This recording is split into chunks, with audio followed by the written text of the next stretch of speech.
Evangelho de João 14, versículo 21 e 23.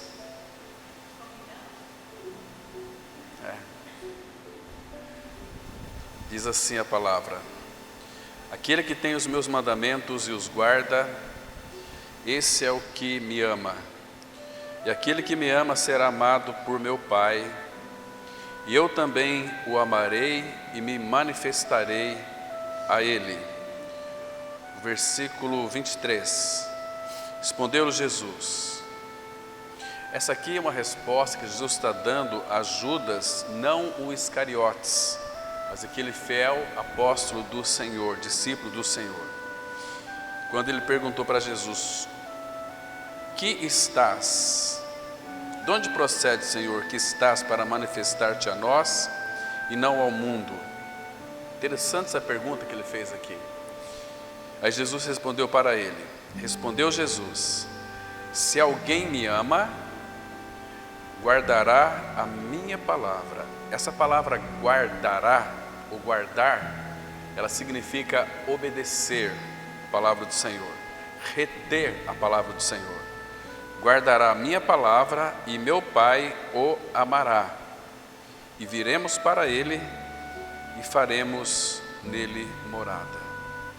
Nosso Pai, nessa manhã, como somos gratos ao Senhor, Pai, pela alegria que o Senhor nos proporciona ao nosso coração, de podermos abrir as Escrituras em liberdade e meditá-la naquilo que o Senhor tem para cada um de nós nessa oportunidade. Pai, a nossa grande expectativa é ouvir a Tua voz. Fala de uma forma clara para nós. Pai, que o Teu Espírito interprete a palavra para nós, que ela seja desembaraçosa para nós, que possamos ver claramente todas as realidades espirituais que há na Tua palavra, porque ela é o verbo vivo que procede dos Teus lábios e coração e veio até nós e nos penetrou. E agora, Pai, nos ensina a guardá-la, porque Tu já nos habilitaste, concedendo-nos o Espírito, que é o capacitador, habilitador, que nos habilita para tal mistério. Por isso, Pai, nos dê sabedoria também para compreender a Tua palavra. Mostra-nos, ó Pai, os Teus caminhos para que Te conheçamos, porque nós esperamos tudo do Senhor. Fala conosco mais uma vez, em nome do Senhor Jesus nós oramos. Amém. Irmãos, nós, em 4 estudos, nós estamos analisando sobre aquele tema tão importante para nós, o privilégio de nós amarmos o Senhor. Então nós vamos ter aqui 14 pontos sobre os nossos testes para ver se de fato amamos o Senhor. Então serão 14 pontos, nós iremos dividir esses 14 pontos em 7 estudos. Entende, irmãos? Então hoje nós vamos analisar 2, vamos analisar hoje um dos testes, se de fato, verdadeiramente nós temos meditado no Senhor. Um outro teste aqui está muito claro, a nossa comunhão com Ele. São testes essenciais, dos quais vai mostrar se nós amamos o Senhor ou não. E à medida de cada reunião, de cada sessão, nós vamos então estar aprofundando esses testes até tocarmos no cerne, na centralidade do coração do nosso Deus e Pai. Isso que Ele deseja, irmãos. Ele pede tão pouco de nós. Então, nós muitas vezes trocamos tudo isso. Nós achamos que por nós estar orando demais, por nós estarmos fazendo a obra de Deus, tudo isso é muito legítimo e nós devemos fazer. Mas, irmão, um detalhe que é fundamental nós analisarmos é que se nós de fato amamos o Senhor, porque se nós não amarmos a Ele, irmãos, se não tivermos o amor dEle sendo manifestado em nós, 1 Coríntios 13, 1-2 diz o seguinte: nada serei. Entende, irmãos? Tem tantas pessoas que são tão ativas na obra do Senhor, mas sem a realidade espiritual. E a maioria, guarde bem isso aqui que é fundamental, a maioria das atividades que são feitas em nome do Senhor Jesus, A grande maioria, não estou generalizando, mas a grande maioria, ela tem um cunho de ocultar algumas deficiências emocionais em nós. Então temos que fazer para que ninguém saiba ou veja como está o nosso interior. Nós temos vivenciado isso cotidianamente. Vemos pessoas que estão tão ativas na obra do Senhor, mas sem realidade espiritual. São pessoas que conseguem adquirir uma enormidade de adeptos para suas comunidades, mas são evangélicos vazios do evangelho da graça. Agora, aqui, irmãos, para nós iniciarmos esse estudo aqui, nós temos que nos fazer testêmulos de uma forma imparcial para ver se estamos entre os que amam a Deus. Por isso que esses testes serão tão importantes para nós. Hoje nós vamos ver 2. Por isso que, para nós decidir isto, visto que o nosso amor será melhor demonstrado pelos seus frutos. Eu quero apresentar aqui então 14 sinais ou frutos do amor a Deus, para ver se de fato nós estamos amando o Senhor. E cabe a cada um de nós, irmãos, esse aqui é apenas um ponto de partida para que os irmãos depois possam fazer os estudos em vossos lares. É apenas um ponto de partida, nós vamos examinar cuidadosamente cada um deles, né? E para ver se de fato, se esses frutos estão crescendo no jardim de Deus. Porque se não for, o nosso cristianismo, ele se torna um cristianismo aguado, um cristianismo que não tem de fato uma consistência, uma substância que começa no amor. Isso é maravilhoso demais. Então, esse versículo que nós acabamos de ler aqui, aquele que tem os meus mandamentos, irmãos, presta atenção. Na nova aliança, vocês se lembram, algum tempo atrás eu fiz um comentário aqui, quando Jerusalém foi destruída lá no passado, porque até então o rei de Jerusalém e de Judá, eles se rebelaram contra o Senhor, davam ouvidos a palavras falsas e não ouviam, porque Deus levantou o profeta Jeremias para realmente trazer, para ser boca de Deus. Mas Jeremias profetizou durante 40 anos e não foi ouvido. Algumas pessoas temiam a ele, temiam a sua palavra, sabiam que ele estava dizendo a verdade, mas por causa do rei e dos seus subordinados ali, que estava revestido de autoridade, eles temeram. Então eles confiavam em palavras falsas, aqueles profetas que profetizam coisas boas a teu respeito. Hoje o profeta de hoje, irmãos, é aquele que profere a palavra de Deus. Antigamente os profetas diziam no Antigo Testamento, assim diz o Senhor. E hoje, os profetas de hoje têm que dizer o seguinte, a Bíblia diz, é o falar do Senhor.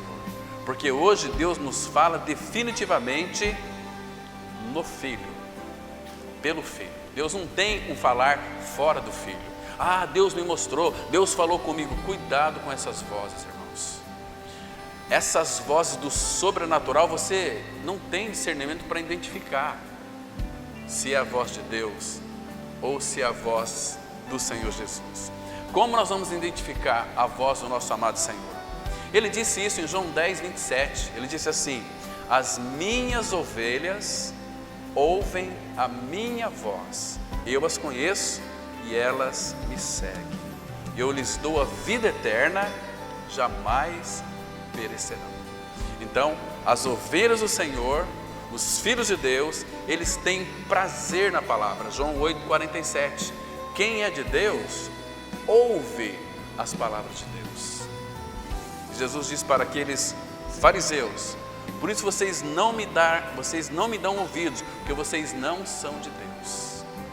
Jesus sabia o que ele estava dizendo, então eles rangeram os dentes.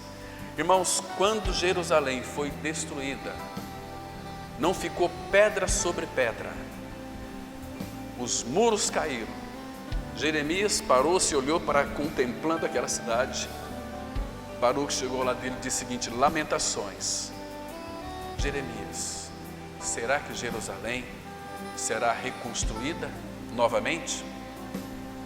Ele disse assim: ela vai ser construída sim, mas agora no coração dos homens. Ninguém mais pode destruir. Por isso, irmão, se você ler, por exemplo, Hebreus, Jeremias 33, lá vai dizer que as minhas leis imprimirei nas suas mentes, e meus mandamentos vou escrever em seus corações. Então, aqui Jesus está dizendo, aquele que tem os meus mandamentos. Então, quando cremos no Senhor, que morremos e ressuscitamos com Ele, Deus imprime em nossas mentes, em nosso coração, os mandamentos. Mas, irmãos, vamos ser sinceros.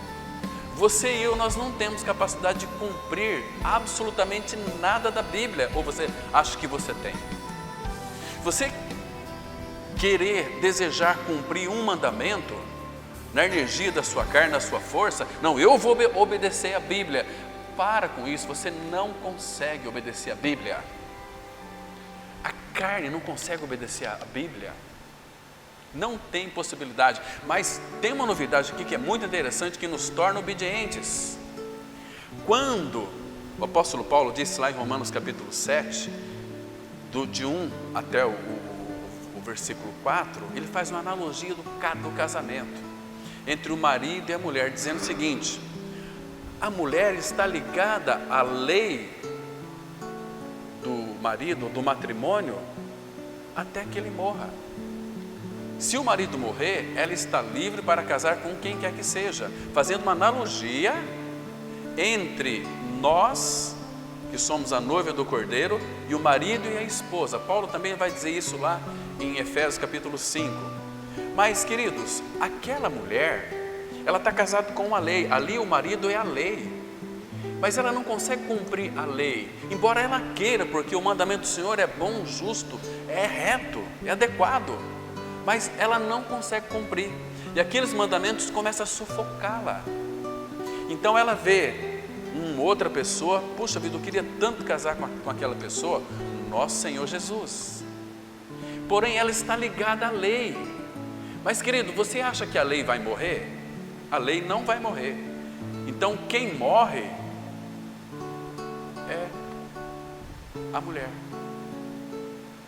Então Paulo ele conclui dizendo o seguinte, Romanos 7, versículo 4: assim também vós, irmãos, morrestes relativamente à lei, por meio do corpo de Cristo, para pertencerdes a outro, aquele que ressuscitou dentre os mortos, a saber, vai dizer lá que é o nosso Pai. Então, não é a lei que morre, é nós que morremos para a lei. Paulo em Gálatas 2,19 ele disse assim: porque eu, mediante a própria lei, morri para a lei, a fim de viver para Deus. Agora, se eu morri, as exigências da lei, elas não têm mais nenhum efeito sobre a minha vida. Ou, por exemplo, se você de repente assassinou uma pessoa, e no dia do teu julgamento, um dia anterior você falece, você morre. Como que a lei pode lhe julgar? Não tem possibilidade, porque você morreu. Está me compreendendo? Então nós morremos para a lei não tem nenhum efeito sobre nós, mas Deus tem as suas exigências. Aqui ele disse aqui através do Senhor Jesus: aquele que tem os meus mandamentos e os guarda.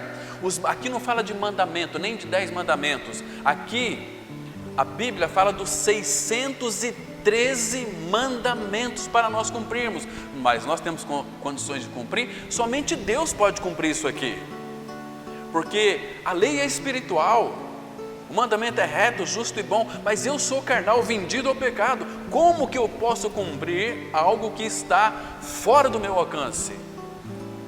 Então, quando você nasce de novo, quando Deus o Pai exalta Cristo, Ele derrama, o Senhor Jesus, Ele derrama sobre nós o seu bendito Espírito. E qual é a função do Espírito Santo, irmãos? Deixa marcado aqui, abra lá em Ezequiel, capítulo 36, versículo 27. 36, Ezequiel, versículo 27. Eu quero que você preste bem atenção, que o contexto aqui fala da nova vida, da regeneração. Eu vou ler também o versículo 26, para nós compreendermos isso de uma forma muito clara. Diz assim a palavra, Ezequiel 36, preste atenção. Aqui, o versículo 25 fala que a regeneração é pela palavra. Aspergirei água pura é a palavra de Deus. Aqui, água, ela está simplesmente fazendo uma alusão à palavra.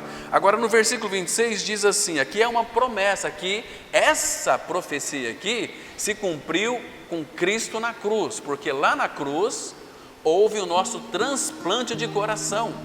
Lá na cruz ele trocou o nosso velho coração por um novo coração. E ele diz assim no 26, dar-vos-ei coração novo, e porei dentro de vós espírito novo, tirarei de vós o coração de pedra, e vos darei coração de carne. Agora, aqui está a resposta de como nós vamos cumprir a Bíblia. Somente Deus tem o poder e a capacidade de cumprir a Bíblia. O Espírito Santo é Deus. Agora, olha o 27. Porém, aqui é Deus, Ele está dizendo para mim e para você. Então, deixa que Ele ministre o seu coração. Porém, dentro de vós, o meu Espírito, o Espírito é Deus. O meu Espírito, agora aparece uma palavra muito interessante aqui. Porém, dentro de vós o meu Espírito e farei. O Espírito que habita em nós, o que Ele vai fazer, irmãos? Farei que andeis nos meus mandamentos. Ou seja, o sentido aqui, a ideia é que vocês vão cumprir os meus mandamentos pela pessoa do Espírito que eu irei colocar dentro de vocês. Que coisa linda, irmãos. Aí fica muito fácil para nós, porque o Espírito de Deus habita em nós, é o Espírito que vai nos dar a capacidade para nós fazermos o quê? Andar nos mandamentos do Senhor, guardeis os meus juízos e os observei. Que lindo é isso aqui, irmãos. Aí ele continua dizendo o seguinte, habitareis na terra que eu dei a vossos pais. Qual é esta terra que o Senhor deu aos nossos pais, Abraão, Isaque e Jacó? A terra de Canaã. A terra de Canaã, vocês sabem que ela é para nós uma figura de Cristo e da sua plenitude. Então nós podemos agora habitar nessa terra sem ter que cumprir lei. Porque a palavra fala em Romanos 6, verso 14. Porque o pecado não terá domínio sobre vós, pois não estáis debaixo da lei, e sim da graça. Nós morremos para a lei. A lei não tem mais domínio sobre nós. A lei tem domínio sobre toda pessoa que não tem a vida de Cristo. E toda pessoa que não tem a vida de Cristo, por não cumprir a lei, o que elas são? A Bíblia diz em Gálatas 3, versículo 10, maldito todo aquele que não permanece nos preceitos da lei. Entende, irmãos? Por isso que a casa do justo, ele abençoa, mas a casa do perverso é amaldiçoada. Mas Deus, o Pai, Ele é tão misericordioso que Ele faz nascer o sol para justos e para injustos. Ele faz com que a chuva seja derramada sobre justos e sobre injustos. Que Pai maravilhoso é o nosso Pai, irmãos. Que Pai bendito é o nosso Pai. E agora aqui nós vamos fazer alguns testes para ver se de fato nós amamos o nosso Deus e Pai. Nós tratamos de 4 estudos, analisamos cada um deles, sobre o privilégio de amarmos ao Senhor. Mas outro detalhe aqui que é muito importante nós relembrarmos. Irmãos, tudo aquilo que Deus o Pai Ele pede de nós, primeiro Ele nos supre. Quando Ele fala lá em Pedro, desde a lei do Antigo Testamento, em Levítico 20, sede santos porque eu sou santo. Em 1 Pedro 1, 14 até o 16, ele diz assim, sede santos porque eu sou santo. Claro, irmãos, nosso Deus e Pai, Ele é santo. E o Pai Santo morando dentro de nós, não é apenas o Pai, É o Pai, é o Filho, é o Espírito Santo. Ele nos faz santos, porque nós temos as características do nosso Deus e Pai. Como um filho que nasce aí de um casal, eles têm as características de seus pais carnais.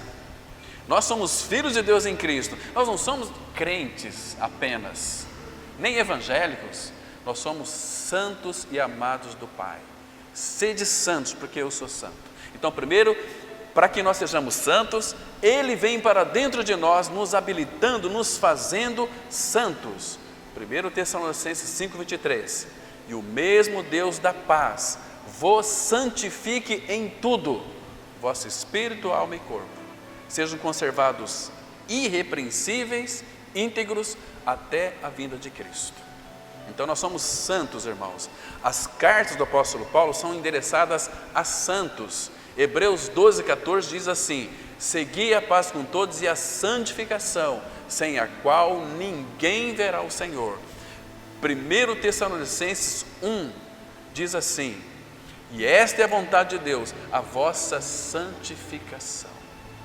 Sem santidade, ninguém verá o Senhor. Isso é muito claro. Então, Ele pede algo de nós para sermos santos, mas Ele nos habilita a sermos santos. Agora, Ele pede para nós amarmos a Ele. Então, quais são os testes? Primeiro, para nós amarmos o Senhor, Ele primeiro nos encheu do seu amor. O que significa ser cheio do seu amor? Aquele texto, novamente, Romanos 5:5 diz assim, que o amor de Deus é derramado em nossos corações pelo Espírito Santo que nos foi outorgado. Então, irmãos, não é que Ele vai nos dar amor para nós. Ele, quando fala que o amor de Deus é derramado em nosso coração, o amor está ligado a quem? Quem que é amor? 1 João 4:8. Deus é amor. Então, o que significa que o amor de Deus é derramado em nosso coração? Será que Ele derramou só do seu amor em nós? Seu amor infinito, abundante? Nada disso, irmãos.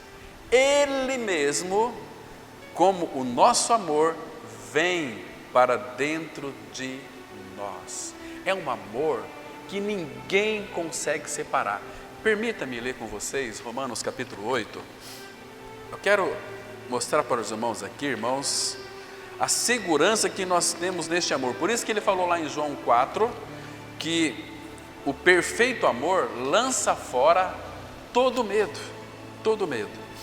Diz assim, vou ler o 38 e o 39. O 35, ele faz uma pergunta aqui, muito interessante. Ele diz assim, vamos ler essa pergunta aqui de Romanos 8:35, depois vamos ver a resposta em 2 versículos, que são infinitos. Olha o versículo 35, primeiro ele faz uma grande pergunta: quem nos separará do amor de Cristo? Será a tribulação? Ou a angústia? Ou a perseguição? Ou a fome? Ou nudez? Ou perigo? Ou espada? Muito pelo contrário. Se você está em Cristo, tudo isto aqui simplesmente irá lhe aproximar do amor de Deus. Quem nos separará do amor de Cristo? Agora, olha o 38. Diz assim, porque eu estou bem certo. Olha que convicção aqui, irmão.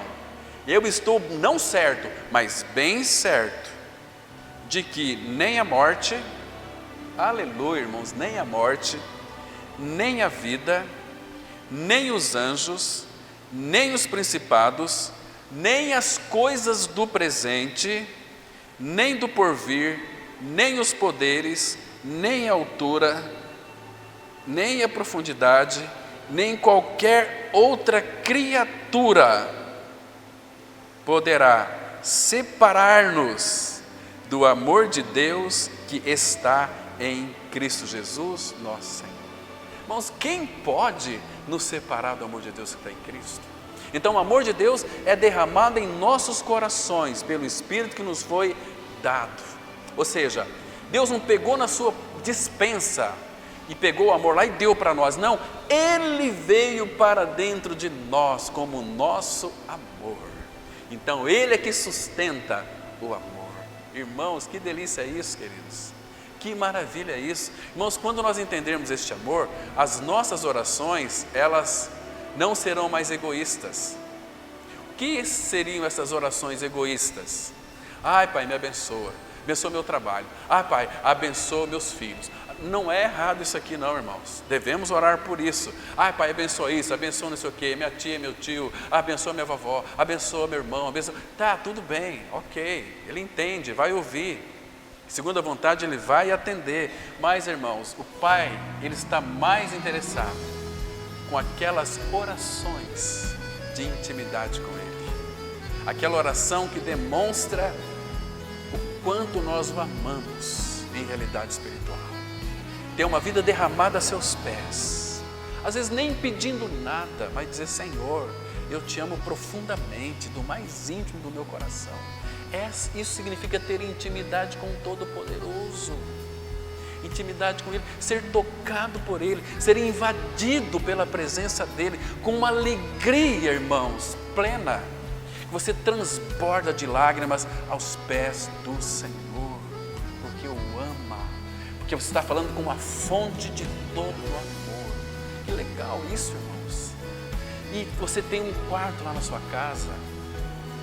Você pode dar uma voltinha aí, numa chacrinha, debaixo de uma árvore, se prostrar ali e falar: Senhor, dizer para Ele que você o ama. Nós não dizemos isso para Ele porque nós temos dificuldade em amá-lo, mas é amar com o amor dEle. Ele já se deu por nós, irmãos, e Ele nos ama, não tenha dúvida do amor de Deus. 1 João 3,1 fala assim: vede que grande amor nos tem concedido o Pai. Vede que grande amor nos tem concedido o Pai, a ponto de sermos chamados filhos de Deus, e de fato somos filhos. Por esta causa o mundo não nos conhece.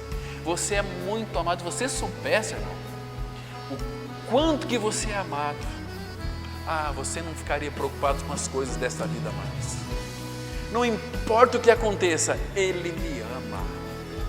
E a Bíblia diz assim, que na tua presença, a plenitude de alegria, a sua destra, delícias perpetuamente.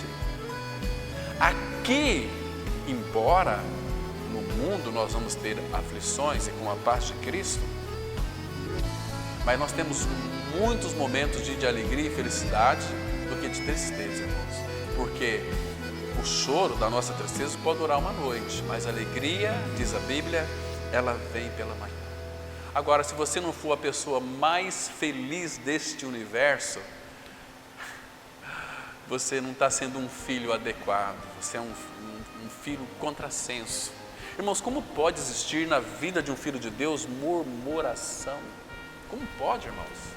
É tão triste quando eu vejo, eu que nada sou, quando eu vejo alguém murmurando alguma coisa a respeito de qualquer coisa que não deu certo. Essas frustrações é Deus que permitiu na sua vida, porque Ele tem algo melhor para você. Ele quer lhe ensinar lições preciosas, porque às vezes nós achamos que este é o caminho adequado para nós, mas nesta terra Ele tem algo muito mais profícuo, indelevelmente, para formar em nós. E às vezes nós, por não termos esse discernimento, nós achamos que é a força das circunstâncias. Não é, irmãos. Como muitos falam assim, né? Essas tantas enchentes, esses vendavais, é a mãe natureza. Irmãos, para com isso. A minha Bíblia diz que Deus está no controle, governando todas as coisas, irmãos, todas as coisas. Então, Ele que tem um governo em suas mãos, de todas as coisas. Questão de mãe natureza, coisa nenhuma, isso é invenção humana. Deus permite tantas calamidades, tragédias e catástrofes, é para chamar a atenção daquelas pessoas, para lembrar que há um Deus que reina e governa. Mas quando acontecem enchentes, quando acontece, muitas famílias ficam desabrigadas, o que elas vão buscar? O Senhor? Não, vai buscar a ajuda do governo. Irmãos, de novo está tendo inundações lá. Mas até quando esse povo vai ficar com a cabeça dura, irmãos? Até quando, irmãos? Então, o nosso chamado, quero que os irmãos entendam uma coisa aqui. O nosso chamado, antes de mais nada, é para vivermos, vamos dizer assim, a união, uma união indissolúvel com os membros da divindade, que é Deus Pai, Deus Filho, Deus Espírito Santo. Essa é a comunhão que Ele quer conosco. Jesus disse assim em João 15:4, vós em mim e eu em vós. Ou seja, a ideia lá é permanecei em mim e eu permanecerei em vós. João 15. A palavra permanecer ali no original é habitem. Vocês habitem em mim e eu vou habitar em vocês. Nessa união linda. Por isso que a palavra fala que aquele que se une ao Senhor é um espírito com Ele. Imagina só, irmãos, o Pai, o Filho e o Espírito, eles estão unidos numa união indissolúvel. Agora, quando nós cremos no Senhor, nós somos jogados para dentro da Trindade, para gozar da experiência gloriosa e maravilhosa do Pai, do Filho e do Espírito Santo. Isso é cristianismo genuíno, irmãos. Então, quando nós buscamos os anseios do Pai, quando nós buscamos uma vida de anelo ao Pai, Ele poderá te usar nesta terra, porque teu coração não é um coração corrompido, não é um coração dividido. Então, o coração dividido é tão terrível, irmãos. Isso entristece o Espírito Santo, porque diz Tiago que Ele tem ciúme de nós. Quando nós nos encantamos com as coisas deste mundo, com os aplausos do mundo, com o reconhecimento do mundo, irmãos, nós estamos entristecendo o Espírito Santo, porque a palavra fala que é com ciúmes que anseia por nós o Espírito Santo de Deus. E quando Ele está entristecido em nós, como que é o Espírito ser entristecido em nós? Quando aquilo que este mundo traz uma satisfação interior para nós, nós entristecemos o Espírito. É como que se você estivesse grávida de um filho dentro de você que morreu, que está morto. Assim é o Espírito Santo. Paulo fala, não apagueis o Espírito. Fica uma coisa assim, parece que Deus não me ouve mais. Deus está tão distante de mim. Ele tira de nós o senso da sua presença. Porque todo filho de Deus é filho de Deus para sempre. Isso não pode ser mudado. Mas Deus tira o senso da presença dEle. Parece que Ele vou orar, parece que Ele não me ouve mais. As Escrituras não têm mais sentido. Mas Ele habita. Então é hora de nós confiarmos no Senhor na palavra dEle. Agora, benditos são aqueles, irmãos, que podem, você pode, eu posso, desfrutar da doce presença dEle, de uma comunhão com Ele, de uma vida derramada aos seus pés. Isso é maravilhoso. Então, à medida em que nós andamos em obediência com o nosso amado Senhor, a Ele, Ele diz que se manifestará em nós de uma forma que não tem palavras mais adequadas. Eu não encontro palavras mais maravilhosas para poder explicar o que significa a manifestação da vida de Cristo em mim e em nós. São manifestações preciosas e maravilhosas. Entende, irmãos? Preciosas porque para que Ele se manifestasse em mim, Ele teve que pagar um preço. Ele teve que remover o meu pecado, porque Deus não pode habitar em mim se o meu pecado ainda habitar em mim. Mas Ele é o Cordeiro de Deus que tira o pecado do mundo. Irmãos, eu fico tão entristecido, porque talvez uma pessoa não alcançou uma vida de maturidade no Senhor ainda, em reconhecer que a partir do momento que Cristo tira o pecado de alguém, o pecado é a fonte que produz os pecados. O nosso velho homem não foi com Ele crucificado, o corpo do pecado não foi destruído, foi lá na cruz. Agora, como que Ele tirou o meu pecado, eu continuo sendo um pecador? Nós somos santos em Cristo Jesus. Quer dizer que você não vai pecar mais? A minha alma, nós vimos com os jovens aqui, ela está cheia de tantas coisas ruins, mas é a minha alma tem que ser tratada, e Ele está tratando. Quando nós nascemos de novo, aí que começa a transformação em nossas vidas. Filipenses 1,6, aquele que em vós começou a boa obra, há de completá-la. Então não fique perturbado quando acontecem coisas que você acha que está fora do comum. Eu perdi lá não sei quantos R$1.000. Eu perdi aquilo. Nossa, está tudo dando errado. Eu estou doente. Esse câncer aqui, agora o que eu faço com esse câncer? O Senhor querendo moldar a tua alma, purificar a tua alma para que você obedeça a palavra. Obedecer a palavra, Pedro fala em 1 Pedro 1,22, tendo purificado a vossa alma pela vossa obediência à palavra. Nós referimos aqui anteriormente, como vamos cumprir a palavra? Temos que render a pessoa do Espírito para que Ele esteja operando em nós, Ele que é obediente. E a palavra de Deus, quando nós começamos a ler e meditar, ela começa a operar em nós a sua limpeza. Entende? A palavra de Deus é uma figura, a água é uma figura da palavra. Então, Jesus disse assim em João 15, vós já estáis limpos pela palavra que vos tenho falado. Todo filho de Deus, irmãos, a gente não precisa pedir para ele, vocês têm que ler Bíblia. Não, todo filho de Deus tem prazer em ler a palavra. E quanto mais ele é penetrado pela palavra, essa palavra de Deus, que é viva e eficaz, ela tem uma eficácia em nossas vidas, remover escoras da nossa alma, nos deixar limpos e puros. Aí sim, aí aquela lenitividade com o Senhor, ela retorna. Lembra quando Davi havia pecado? 51:12 ele disse assim, restitui-me a alegria da tua salvação. Porque um cristão sem alegria é contrassenso, não tem cabimento. Uma pessoa dizer que é um filho de Deus e vive uma vida sem alegria. Alegria é um dos grandes indícios de que a pessoa foi salva. Agora, a alegria é Cristo. O fruto do Espírito é alegria, é paz, mas começa com amor. Muito interessante, irmãos, nós observarmos isto aqui. Então, essa palavra aqui no original, manifestar, de João 14:21, ela significa enfanizo, que significa exibir à vista, mostrar-se, vir à vista, aparecer, tornar conhecido. Agora, que coisa linda!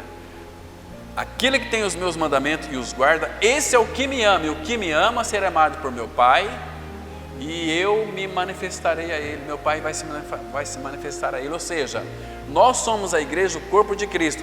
Quem que é o cabeça da igreja? Cristo. Onde é que está a cabeça hoje?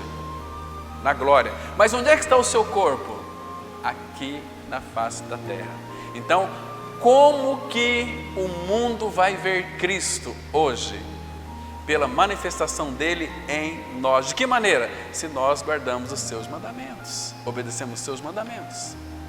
Nas orações Senhor, eu não consigo cumprir, mas Ele colocou em nós o seu Espírito, o Espírito é que vai fazer esta obediência em nós, porque o obediente não é nós, mas é Ele, Senhor Jesus, que é o obediente. Somente a lei de Deus, só quem pode cumprir é Deus. Nenhum ser humano conseguiu jamais cumprir, mas Ele veio morar dentro de nós. Então, lembra-se de que é não mais eu, mas Cristo. E eu não consigo. Quando você fala que eu não consigo, aí sim você pode dizer, eu posso todas as coisas naquele que me fortalece. Eu sei passar necessidade, eu sei ter em abundância, eu sei não ser elogiado, eu sei quando eu sou elogiado. Isso é muito perigoso, os elogios. Mas a gente, com a vida de Cristo, é não mais eu, mas é Cristo. Isso é maravilhoso. Então, não temos que ficar aí achando que nós somos alguma coisa. Não somos nada, irmãos. A palavra fala que nós somos menos do que nada. Então, que a beleza de Cristo seja vista em mim. Agora, como que Ele vai se manifestar em mim? 2 Coríntios 4, versículo 10, está escrito assim: levando sempre e por toda parte o morrer de Jesus em nosso corpo, para que a vida de Jesus se manifeste em nossa carne mortal, nosso corpo mortal. O que significa? É viver uma vida de cruz, de crucificados. Aí vai haver a manifestação dele. Quando você sai daqui, se você tem a vida de Cristo, o que o mundo está olhando para você? Abram, por favor, em 2 Coríntios, capítulo 3. 2 Coríntios, capítulo 3. Pelo menos isso é que o mundo anseia, irmãos, ver em nós. Porque se nós somos o corpo de Cristo, não dá para nós ficarmos ocultos. E a palavra, ela diz assim, olha, 2 Coríntios, capítulo 3, versículo 2. Escute aqui, olha que texto maravilhoso. Diz assim: vós sois a nossa carta, escrita em nosso coração, conhecida e lida por todos os homens. O que ele está dizendo aqui? Vocês são uma Bíblia ambulante. Por onde quer que nós vamos, o povo aí fora farão uma leitura da nossa vida, da cabeça aos pés. Vós sois a nossa carta, escrita em nosso coração, conhecida e lida por todos os homens. Os homens fazem uma leitura da nossa vida. Então, por isso que cristianismo, ele tem que estar alinhado com aquilo que eu professo e com aquilo que eu pratico.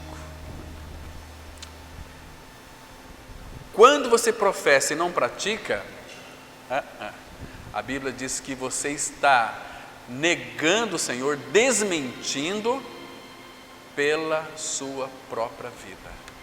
Aquele texto de Tito 1, versículo 16, lembra do que está escrito lá? Vamos dar uma olhadinha lá, só para a gente conferir esse texto, irmãos, que é um texto que vale a pena nós estarmos atentos à vida e prática. Tito, capítulo 1, o versículo 16, está escrito assim, olha só, irmãos, diz assim a palavra, Tito 1, versículo 16, diz assim: no tocante a Deus, professam conhecê-lo. No tocante a Deus, nós conhecemos a Deus, nós conhecemos a palavra, nós conhecemos a verdade. Aí ponto e vírgula, o assunto continua. Entretanto, o negam por suas obras. Ou seja, professa uma coisa e não vive aquilo que professa. Você está desmentindo por aquilo que você pratica. É por isso que são, olha que palavra dura aqui, irmãos, abomináveis, desobedientes e reprovados para toda boa obra. Que tristeza. Agora, queridos, a própria vida que eu e você temos veio dele. Ele é a fonte, ele é a vida, a vida. Então, foi a sua própria graça que pôs fim à nossa rebelião. A graça dele colocou um ponto final na nossa rebelião e nos trouxe acorrentados, como que pegar com força, algo que nos magnetiza, acorrentados pelo amor a ele. Não foi isso que aconteceu? Jeremias 31:3, a palavra fala assim: de longe se me deixou ver o Senhor dizendo, com amor eterno te amei, por isso com benignidade eu te atraí. Oséias 11 diz assim: atraí-os com cordas humanas. Que cordas humanas? Com braços de amor. Lá na cruz ele estava estendido, crucificado. Então ali por amor ele nos atraiu. Fomos colocados em Cristo e ali fomos crucificados com ele, morremos com ele, ressuscitamos com ele Cristo é a nossa vida, irmãos. Agora, um detalhe aqui importante, que vale a pena nós não nos esquecermos. O amor entre irmãos. Por que a Bíblia enfatiza tantas e tantas vezes sobre a importância do amor fraternal? Amai-vos uns aos outros. Queridos, aquele texto de João capítulo 13, versículo 35, 34, ele diz assim: novo mandamento vos dou, que vos ameis uns aos outros. Aí no 35 ele diz assim: nisto, ou seja, amando uns aos outros, nisto todos conhecerão que sois meus discípulos, se tiverdes amor uns pelos outros. Quando nós não temos amor uns pelos outros, o que vai substituir o nosso amor uns pelos outros? É fazer a obra. Eu estou fazendo a obra, estou me dedicando tanto na obra que eu nem tenho tempo de amar meu irmão. Para com isso, irmãos. Nós não somos conhecidos pelo mundo por lermos muita Bíblia, por frequentar muitas nossas reuniões. Não somos conhecidos por orar demais. Não é nada disso que ele falou. Nisto todos conhecerão que sois meus, se tiverdes amor uns pelos outros. É nisto que nós somos conhecidos. Irmãos, como que a gente vai amar o nosso irmão, a nossa irmã? De que maneira? Convivendo juntos. Quando você começa a ter laços com o seu irmão, com a sua irmã, tudo aquilo que toca as necessidades daquele irmão, daquela irmã, vai tocar em você também, porque você a ama ou ama. Então o problema dele é meu problema também. Você vai se compadecer, vai orar. Eu acho tão lindo, irmãos, quando uma pessoa vai diante do Senhor intercedendo pelo irmão, pela irmã que está em dificuldade, passando por uma situação muito difícil. Como fica o coração do pai? O irmão intercedendo pelo outro. Imagina numa casa, tem 4 filhos, o pequenininho chega lá: eu quero orar por você, meu mano, e ora por aquele irmãozinho. Como que os pais ficam, às vezes até se emociona: puxa vida, minha filhinha orando pelo seu irmãozinho, aqui diante de mim, que lindo que é. Agora imagina como fica o coração do pai, que é a própria fonte do amor, quando um intercede pelos outros, quando um abraça o outro, quando um se preocupa com os interesses dos outros. Irmãos, está tão claro. Leia depois Filipenses 2, você vai entender o que é ter a mente de Cristo, irmãos. Amai-vos uns aos outros, assim como eu vos amei. Irmãos, o amor fraternal entre irmãos não é uma questão de mero sentimentalismo, mas é amor de verdade. Porque Ele já colocou seu amor em nós. Para quê? Por que você acha que Deus colocou seu amor em nós, a pessoa de Cristo? Para quê? Não, agora eu tenho o amor de Deus. Para quê? Para ser um egoístão? Eu tenho o amor de Deus, eu amo. Não ama nada. Deixa extravasar este amor. Este vaso de barro tem que ser quebrado, para que as pessoas possam ver a manifestação do amor de Deus. Por isso que tem os problemas, as tribulações, as dificuldades, para quebrar você. A palavra fala, 2 Coríntios 4:7, temos este tesouro em vasos de barro. Tesouro é Cristo, nós temos esse tesouro, mas como que as pessoas vão ver este brilho desse tesouro? Lembra lá em Mateus 5,16? O 14 ele diz assim: vós sois a luz do mundo, luz do mundo. E o 16 diz assim: assim também brilhe a vossa luz diante dos homens, para que vejam as vossas boas obras e glorifiquem o vosso Deus e Pai que está nos céus. Agora, como que essa luz vai brilhar em nós, se está vedada pelo vaso de barro? Então esse vaso tem que ser quebrado. Quando ele é quebrado, as pessoas vão ver a luz em nós. Então o que Deus vai usar para nos quebrar? A palavra, o Espírito, a cruz e as circunstâncias. Então, quando vem algum problema na sua vida, alguma situação difícil, parece que foge do normal, nunca se esqueça, irmãos.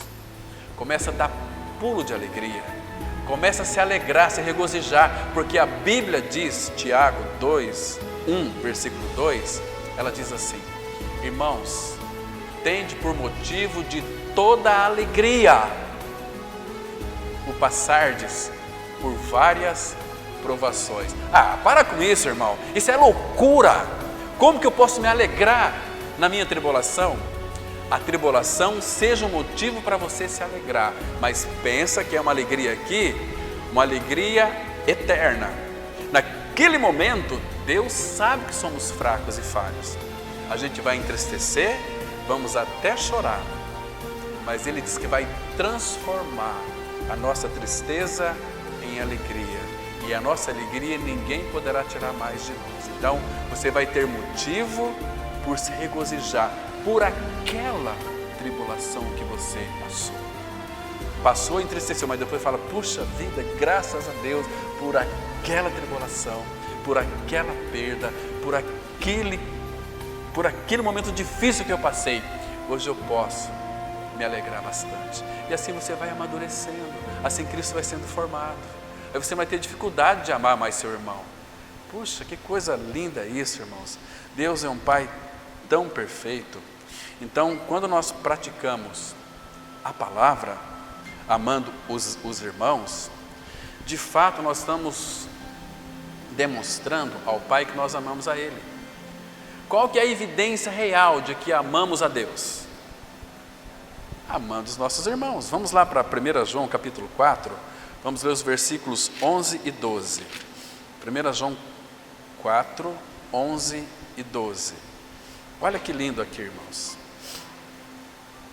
Então nós vamos entrar aqui, já no primeiro teste, logo depois de ler esses versículos, sobre o primeiro teste do amor ao Senhor, que é a meditação. Olha só, 1 João 4, 11 e 12. Olha como é que começa o versículo aqui, que lindo é isso, irmãos. Amados.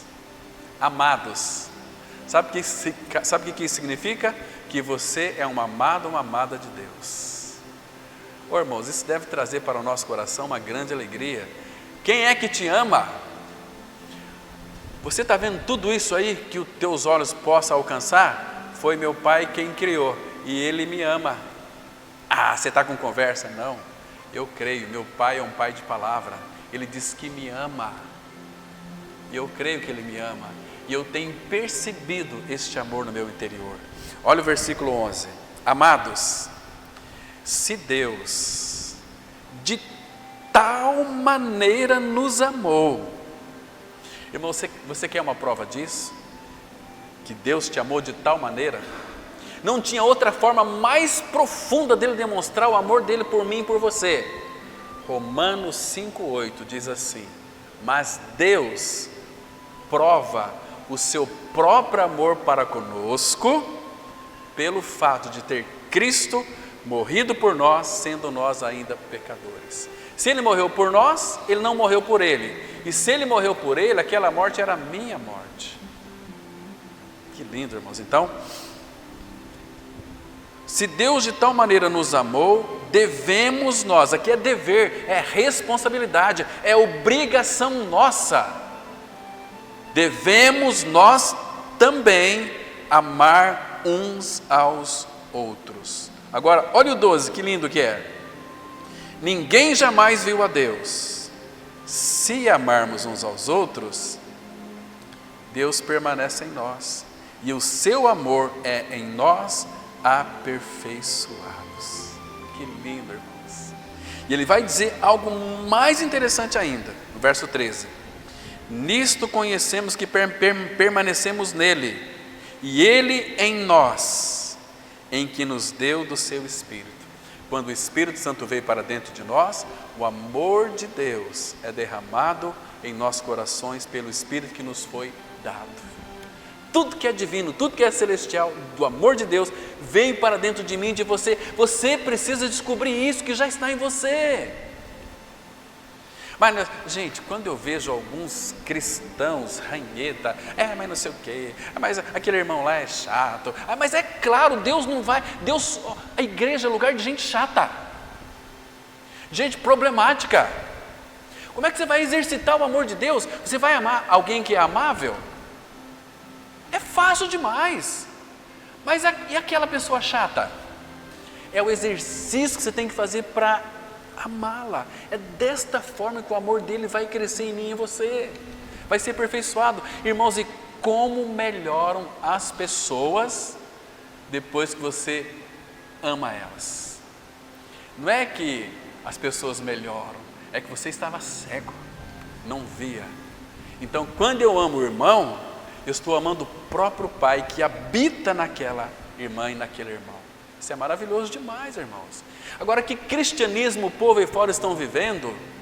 Irmãos, vamos na igreja buscar fazer o nosso propósito com Deus. Misericórdia! Ô religião do Satanás, do capeta. Vamos fazer uma aliança com Deus. Olha, por falta de conhecimento, o povo do Senhor está sendo destruído. Se você fizer em 9 semanas de jejum, oração tal, Deus vai fazer. Não, irmãos. O nosso Deus, o Pai da Bíblia, ele não faz troca com ninguém. Não precisa querer fazer algo para tentar agradar Ele. Não. Seja uma pessoa que se deleita nele. Procura conhecê-lo, que isso agrada o Senhor. Conhecê-lo pela palavra, conhecê-lo intimamente, conhecendo a vontade dEle, saber dos caminhos dEle, mostrar a glória dEle. Meu irmão, as tuas coisas, elas serão tremendamente abençoadas, e Deus vai conceder a você algo, irmãos, que você jamais pensou em adquirir nessa terra aqui. Se lembra de Salomão? Quando então o Senhor o chamou, abra comigo, por favor, lá em 1 Reis, capítulo 3, 1 Reis, capítulo 3, quero mostrar aqui um detalhe para irmãos muito importante, irmãos. Irmãos, depois vocês leiam todo esse livro de Reis, que ele é lindo demais, vocês vão ser muito enriquecidos. Aqui, capítulo 3, a partir do versículo 5, vamos tirar algumas lições para nós aqui. E irmãos, e a meditação, que seriam os testes do amor, e também a outra questão aqui é da comunhão. Vai ter que procrastinar para depois, né? Mas diz assim, olha o versículo 5: em Gibeão, que coisa linda, irmãos, essa palavra aqui apareceu, revelou-se, se manifestou, deu a conhecer. É aquela mesma palavra de se manifestou ali, lá em João 14, 21, me manifestarei a ele. Aqui é Deus se manifestando, se revelando a Salomão. Em Gibeão apareceu o Senhor a Salomão. Irmãos, sempre começa em Deus, nunca é em nós. Agora escute aqui: de noite, em sonhos, disse-lhe Deus. Olha o que ele disse para Salomão aqui: pede-me o que queres que eu te dê. Imagina Deus chegando para você e falasse assim: olha, pede-me o que você quiser que eu vou te dar. Ai, Senhor, agora é minha vez, chegou, a minha bênção chegou. Então deixa eu ver, quem sabe uma fazenda? Ai, Senhor, eu preciso de um carro novo, eu preciso de uma conta bancária. Muitos avarentos iam orar assim. Pede, aqui é Deus, irmãos, pede-me o que queres que eu te dê. Lembra de Davi no Salmo 27, versículo 4? Uma coisa peço ao Senhor, e a buscarei, que eu possa morar na casa do Senhor todos os dias da minha vida, para contemplar a formosura, a beleza do Senhor e meditar no seu santo templo. Cristão é homem de uma coisa só. Paulo fala em Filipenses 3: uma coisa faço, esquecendo-me das coisas que para trás ficam e avançando para que diante de mim estão. Prossigo para o alvo, para o prêmio da soberana vocação de Deus em Cristo Jesus. E Maria, aos pés do Senhor, escolheu a melhor coisa. Uma coisa só é necessária. Então, agora veja o versículo 6, a resposta de Salomão. Respondeu Salomão: de grande benevolência usaste para com teu servo Davi, meu pai, porque ele andou contigo em fidelidade e em justiça e em retidão de coração perante a tua face. Mantiveste-lhe esta grande benevolência e lhe deste um filho que se assentasse no seu trono, como hoje se vê. Agora, olha o que ele pediu aqui. Versículo 7. Agora, pois, ó Senhor meu Deus, tu fizeste reinar teu servo em lugar de Davi, meu pai. Não passo de uma criança, não sei como conduzir-me. Teu servo está no meio do teu povo, que elegeste. Povo grande, tão numeroso, que não se pode contar. Dá, pois, a teu servo coração compreensivo, para julgar o teu povo, para que prudentemente discirna entre o bem e o mal, pois quem poderia julgar a este grande povo? Irmãos, aqui tem um detalhe importantíssimo, quero que você preste bem atenção. Salomão pediu conhecimento, sabedoria e entendimento para guiar o povo dele. Qual era o interesse de Salomão? O interesse de Deus o Pai. Isso, quando nós nos preocupamos com o Senhor e as coisas dele, os interesses dele, o resultado, isso aqui é um princípio para nós, irmãos. Escute aqui, o versículo 10.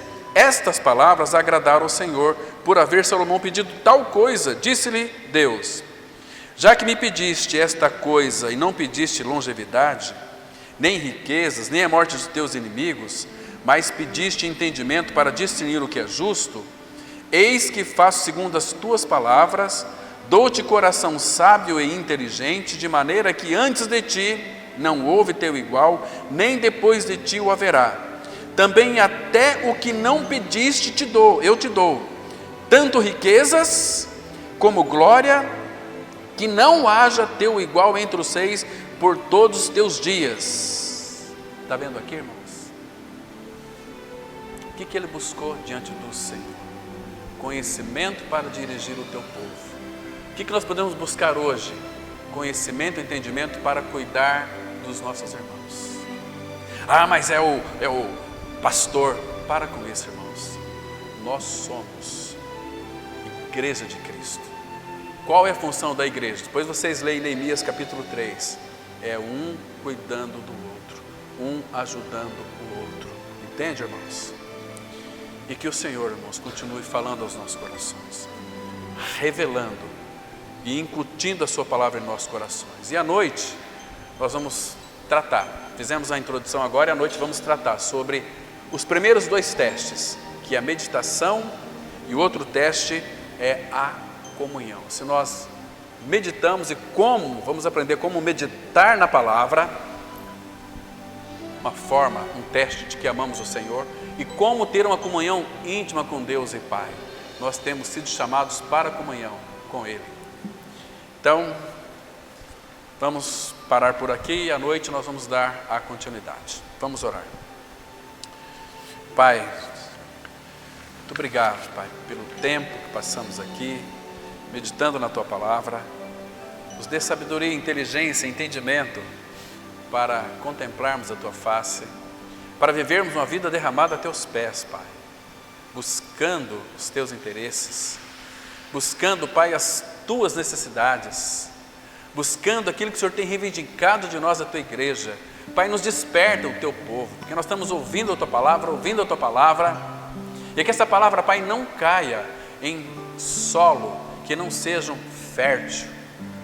Pai, frutifica a Tua palavra em nossos corações, aviva-nos pelo Teu Espírito, traz despertamento, tira as escamas dos nossos olhos e desentope os nossos ouvidos com as porcarias deste mundo que temos ouvido, Pai, para que tenhamos um ouvido purificado e consagrado ao Senhor, para receber as Tuas comunicações. É o que nós te pedimos, agradecidos, em nome do Senhor Jesus. Amém.